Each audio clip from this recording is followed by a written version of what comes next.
Ooh, yes, yes, everybody, it is. It is that time.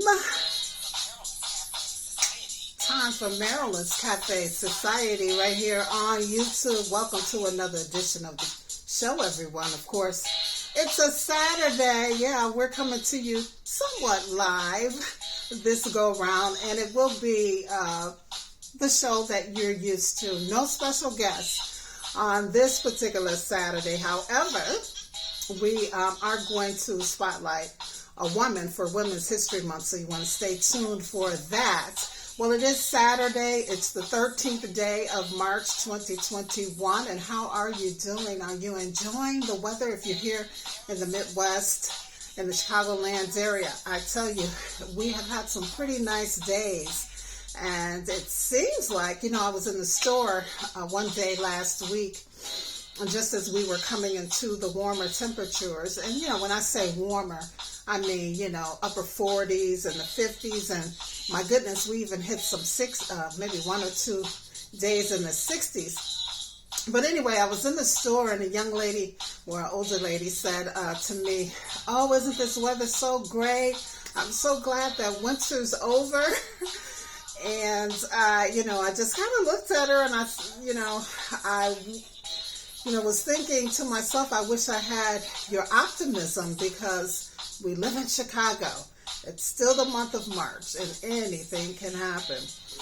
But nevertheless, we are still having some good weather on this weekend. Now, starting tomorrow and Monday, I believe that the temps will start to fall again, but it looks like we are done with, the freezing weather, the weather below 32 degrees. So thank goodness for that. Fingers crossed, fingers crossed. All right. Well, I'm chugging along. The month of March is a challenging month for me. And, I've been keeping myself motivated and going and inspired and talking to wonderful people like some of you who are viewing the show today, who of course keep me lifted as well. I hope you're lifted too. So, listen, we're going to go ahead and get into this show. And as I stated, there is no cafe talk. But let's get into cafe news, all right? And so, the latest on this COVID-19 crisis, the pandemic that we're still experiencing globally, by the way. But things are looking better. Things are looking better. This week was sort of like the anniversary week of the realization that we were, dealing with a pandemic. And, many people that I've talked to, however, believe that this virus, although we know it was in China, right? First, or that's been the reports. November, I believe around October, November of 2019 is when we started hearing about it. And so we believe, some folks that I've been talking to believe that, even around the Christmas holiday season in December, when a few people that we knew and then later ourselves got really, really, really, really sick, like a different kind of sick that we hadn't experienced before, December 2019 into January 2019. So we believe that it was around even then, but there, the medical experts and, government officials and everyone didn't actually acknowledge it until the month of March. And so anyway, everyone's been talking about, the 1 year mark of this pandemic and the effects. But here are the numbers. So right now there's about 119 million COVID-19 cases globally. Now the good news is that more than 96 million have recovered. And sadly, a little more than 2.6 million have passed due to COVID-19. Now, here in the United States, we are just under 30 million confirmed COVID-19 cases. Roughly 22 million have recovered, right? That's good. And more than 500,000 have passed on. So there is a number of people who still have, they call them long haulers. Have you heard that term before? Where they've been diagnosed with COVID-19, but they're still suffering from symptoms of it.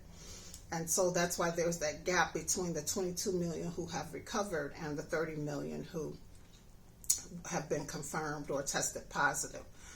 All right. So again, we are, at about 545,000 deaths, unfortunately, here in the United States. Now, China, again, where reportedly all of this started, as of this morning, is reporting about 90,000 cases and roughly 4,400 total deaths. That's right, I said 4,400 total deaths. Now, keep in mind, China's population is over 1 billion people, compared to 328 million people here in the United States. And so what's wrong with these numbers here? China, with over 1 billion people, only lost 4,400 lives compared to the United States with 328 million people losing more than 500,000 lives. What did China do differently that we didn't do? And so I did some digging and found a couple of sources, two or three sources that basically said the same thing. And so I'm going to share it with you. One of the things that China did that we did not do is when China first got wind of the virus, they immediately took, I believe, a 78 day total complete lockdown. They instituted a total complete lockdown, meaning that only one person from each household was allowed to leave that house, I believe once or twice a week, for essentials, and then they were to go right back into the household. Everyone was mandated to wear masks, no exceptions, and there was strong enforcement of this lockdown, meaning, I guess they had enforcement officers walking the streets or sitting up in towers where the streets, were on video, and if they saw someone walking, they would be approached, or over a loudspeaker, that person would be ordered to return home. And so that's what they did. And they also set up specialized hospitals strictly for COVID-19 patients who were separate and isolated from regular hospitals. Nothing about vaccinations came into the picture until this fall, I believe is what I read, where they started, looking into vaccinations, I guess, for future purposes. But those are the main things that they did differently that we did not do. Now, I know people are saying, well, we did go on lockdown, but we did not go on a complete lockdown. And remember, there was this big debate for a couple of months about, do we mask or do we not mask? And so, therein lies the difference. So hopefully, we can chalk it up as experience. Unfortunately, there has been some casualties in the process. And what a horrible learning experience. But here we are, a whole year later, thriving and surviving, I should say, and in a lot of cases, thriving. Now, here's the latest report from the United States Labor Department. They said that the new unemployment claims that have been filed last week dropped to just 712,000. That's a big dip, right? And that's good news. Now, it's the lowest number since early November of 2020. And, many Americans are bouncing back nicely despite the pandemic. I know we're hearing a lot of negative twists and turns on some of these numbers, but there's a survey that was done recently by Go Banking Rates, and that survey found that 78% of Americans who lost their jobs due to the pandemic, now a whole year later, are back to work and or have started businesses of their own. And this survey also showed that both men and women had similar rates of losing their jobs. I believe that rate was around 38% or so. And as of today, a whole year later, more women still remain out of work compared to men. But nevertheless, the report overall says that United States households finished 2020 with a record net worth of $130.2 trillion combined, obviously, and that's up 10% from 2019. So it increased even though we're in a pandemic. And in terms of assets across the board, American assets, including stocks and real estate and homes and all of that, they climbed last year as well, even though we're in a pandemic. So it is good news. And obviously I could flip it and report it from a different perspective, but let's celebrate the good news and how things are getting better. Now, in terms of better, the stimulus, so many people are excited about this. I was on social media last evening into the night, and a lot of people were posting that they had already gotten their $1,400 deposited into their banking accounts. That's quick, right? So were the people on Thursday sitting there with their finger at the button waiting for President Biden to sign the bill, right? And when he signed it, they hit the button and boom, the money was immediately released. Anyway, it was a big week for President Biden. He signed the $1.9 trillion emergency COVID-19 bill, also known as the American Rescue Plan. This all took place on Thursday. And of course, as I just said, the bill sends $1,400 in direct payments to those who qualify. As I said last week, if you made more than $80,000 a year, you will not be receiving the $1,400 payment. But for those who are unfortunately still unemployed, that continues your $300 a week added unemployment benefits that extends through August. And then there's a whole flurry of other programs that have been signed, included in this bill, to help keep people out of poverty. Now, of course, there's some critics out there who say, and some way, somehow, I received notes from the bill. I just didn't get an opportunity to go over them last night. I had so much I was trying to do. I was prepping for the show and then had to make some adjustments, drop out a segment for various reasons. And so I had to switch gears and do some other stuff. But anyway, I did not get a chance to read it, but these critics are saying more than 50% of this bill that's called the American Rescue Plan, is mostly pork or non-COVID related items. So I haven't myself, like I said, delved into it, but that is what many are saying, and some media is even reporting this. So we'll see. But I'm just glad that more Americans are getting the help that they need. Yes, things are looking up, things have improved, things are getting better, but there's still, no matter how small the percentage is, there's still people who are out here suffering.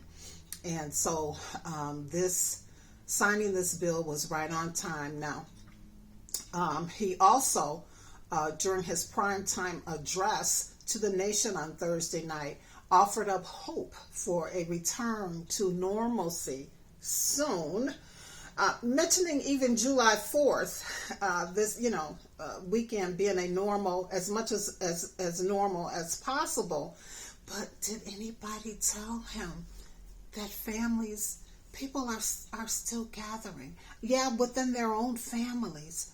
But people are still having their barbecues. They're still having their birthday parties, obviously practicing, in most cases, social distancing and wearing their mask and things of that nature. But people are still gathering. Listen, people need people.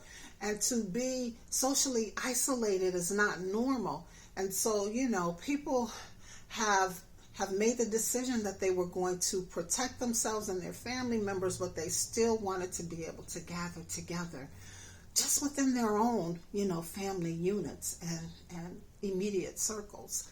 And so it's already been happening. But, I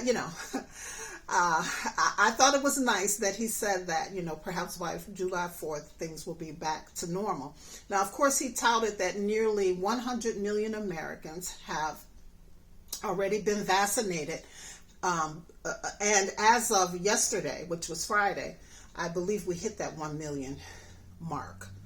So, what was it? A million people vaccinated. I'm sorry, 100 million people vaccinated in the first 100 days. And so we're still in the first 100 days, and he's achieved that.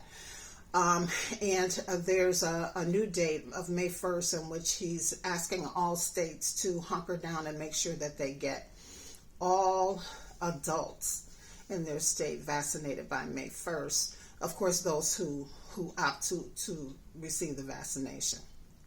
So stand by, everybody. We'll continue to watch and keep you updated on how things are going. All right, so are you ready for the stock market report? Well, as of the close of the market on Friday, March 12th, the Dow was up 0.90% to 32,778.64 points. The S&P 500 was up 0.10% to 3,943.34 points. And the NASDAQ was down 0.59% to 13,319.86 points. Gold was also down $2.80 to 1,719.80 per ounce, and oil was also down 41 cents to $65.61 per barrel. The overall market, however, banks and industrial stocks rose this week, bond yields rose, and tech stocks tumbled. Who knew? I guess the tech industry is kind of going through their thing right now. There's Google, there's Facebook, there's a lot happening. So we'll watch things and see how they go. I think it was just, a temporary situation. And the good news, the Dow broke another record this week. So good for them. And that completes our business news report. Now we're going to jump into some entertainment news real quick and then wrap up the show. It is a very short show today.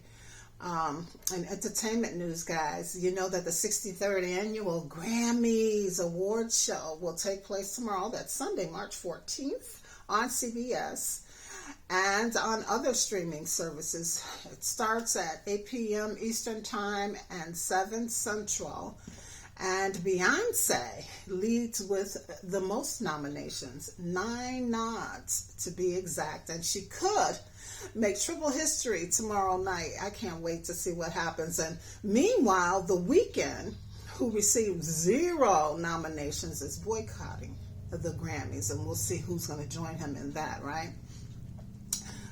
Boy, this was good news for me. Bruno Mars and Anderson .Paak, also known now as Silk Sonic, the band, will be performing along with others. But, that was just the highlight for me right there. And, of course, the show is going to be hosted by Trevor Noah. So be sure to tune in, everybody. And I'll try to jump on social media and tweet and make comments and all of that good stuff as well. All right? All right, and my Women's History Month spotlight is tied to entertainment news this week. And so I'm spotlighting and lifting Blackish actress Marsai Martin. Yes, the talented teenager was officially named the Guinness World Records holder for youngest Hollywood executive producer for her breakout film Little back in 2019, which starred herself, Issa Rae, and Regina Hall. Now, she was just 14 years old at the time. My goodness. Now, she will star in the 2021 edition of the annual released book, according to Guinness Instagram post. This was news from the end of last year, the end of 2020.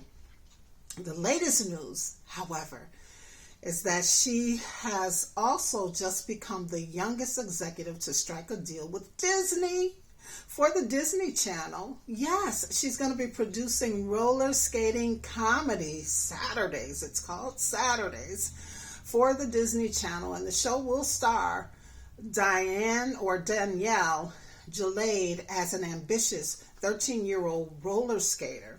Now, Marsai Martin continues to conquer the worlds of Hollywood, and guess what? She's now the tender age of sweet 16.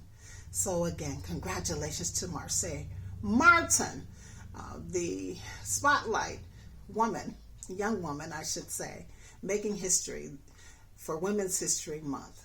Marsai Martin. All right, and let's just take another look, a quick review. Are you ready, class? For those who maybe have missed last week's show, and judging by the numbers, many of you have, don't let that 1 hour fool you. I know some people see the time or the length of the show and they go, oh my God, do I have an hour? But don't let it fool you. It really is good conversation. All right, so be sure to check it out. But if you missed last week's show, make sure that you write this new word down. We are in a new month, and so we do have a new word, and it is paladin. Paladin. P-A-L-A-D-I-N. Paladin. And it means an advocate, a defender, or hero of a noble cause. All right, so that's the word that we're practicing this month. Be sure to use it in sentences, use it in your conversations. We're learning these new words, these not just new words, but different words, right? Unusual words. Remember last week or last month, I should say, the word was quiddity, and in January it was janissary. And so we're learning these words. I hope you're enjoying this, and we'll keep it going. All right, so again, for March, the new word is paladin. Paladin. I want to be a paladin. Yeah, there we go. All righty, and last but not least, remember, if you'd like to promote, advertise, or just get the word out about your product, your business, your service, your book, your music, whatever, just reach out to me at producer at marilynscafesociety.com, and we'll get all the information and details to you. Also, be sure to go to marilynscafesociety.com website. That way you can just kind of read up about the show and me, and also get connected to us on our various social media platforms. Be sure to check out the blog, Marilyn's Cafe Society, on WordPress every week, no later than Thursdays, for, some inspiring words and information and things of that, and stories, and also, like, subscribe, share, follow, friend, all of that good stuff. Okay, everybody, well, that's it. I told you it was going to be short and sweet. I do want to tell you what love is for this Saturday, March the 13th. And here it is. Love is family. And isn't that the truth? Love is family. So important, so important, so important. All right. So be good. Have a fantastic week, everybody. Be sure to check out the blog by Wednesday or Thursday of next week. And we're on a series, by the way, with the blog. Strengthening your strength. And so this past week I shared a way that you can do that, and the next blog I'll share a different way that you can do that. And be sure to tune in next week, next Saturday, for another wonderful edition of the show. We'll have a special guest next week, and it's going to be good, so be sure to tune in. In the between time, be sure that you live, you laugh, and you love. As always, it's a pleasure and a privilege to hang out with you. And peace, everybody. We'll talk again next week.